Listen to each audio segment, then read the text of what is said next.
A few months ago, we told you about the Salvation Army closing its rape crisis center because of financial concerns. We spoke with one rape victim who was struggling to find help closer to her home in Bay County. News Channel 7's Kelly Baumgarten has been following this story, joins us live with an update. Kelly? Well, Nisa, I have some good news for those people looking to receive services closer to Bay County. The Gulf Coast Children's Advocacy Center will be opening up its own rape crisis center in a few months right here in Panama City. For Natasha, the last few months have been difficult.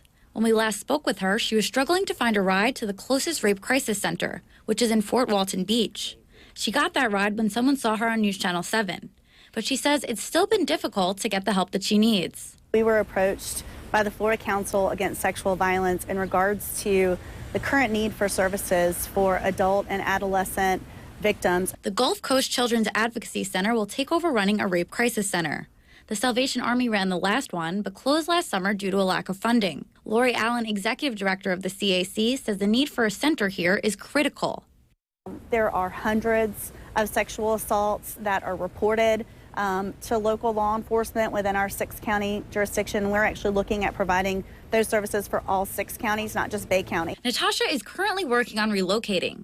She received funds from the Rape Crisis Center in Fort Walton Beach, but she's been having a pretty difficult time finding a place, and thinks the process would be easier if a victim advocate service wasn't so far out of her reach. We will be able to do a 24-hour hotline, victim advocacy services, and then we will also coordinate a local multidisciplinary team of law enforcement. The CAC deals with sexual assaults every day.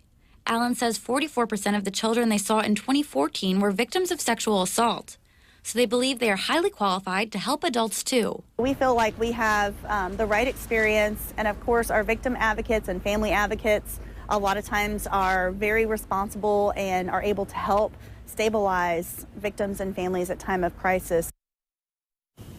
Well, Nisa, the CAC is still looking for a space to host their rape crisis center, but it will be here somewhere in Panama City, and they're hoping to have everything up and running sometime this coming July.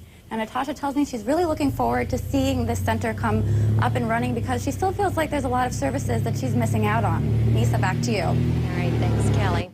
Now, if you're interested in donating to the Gulf Coast Children's Advocacy Center to help get the program up and running, you can visit our website, WJHG.com.